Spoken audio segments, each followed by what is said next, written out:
నీ స్థాయి పైన, నీ శక్తి సామర్థ్యాలపైన నమ్మకం కోల్పోయినప్పుడు ఆ దేవుడే నిన్ను అరుణాచలానికి రప్పిస్తాడు.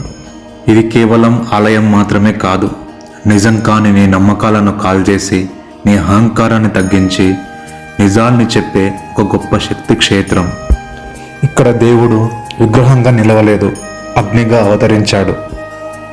పంచభూతాల్లో ఈ క్షేత్రం అగ్నిని రిప్రజెంట్ చేస్తుంది.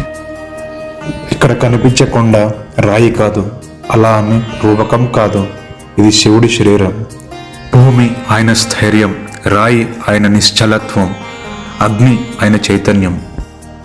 నువ్వు చూసేది చుట్టేది కొండని కాదు, చైతన్యాన్ని.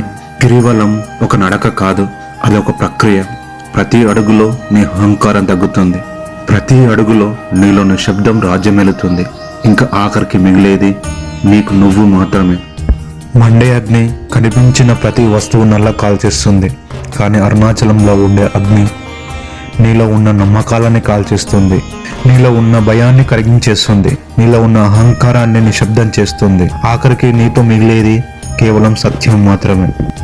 ఇక్కడ నుండి నువ్వు జ్ఞాపకాలతో మాత్రమే వెళ్ళవు, దిశతో వెళ్తావు. ఎందుకంటే సత్యాన్ని, ధర్మాన్ని తాకిన అగ్నికి వెనక్కి తిరిగే మార్గం ఉండదు.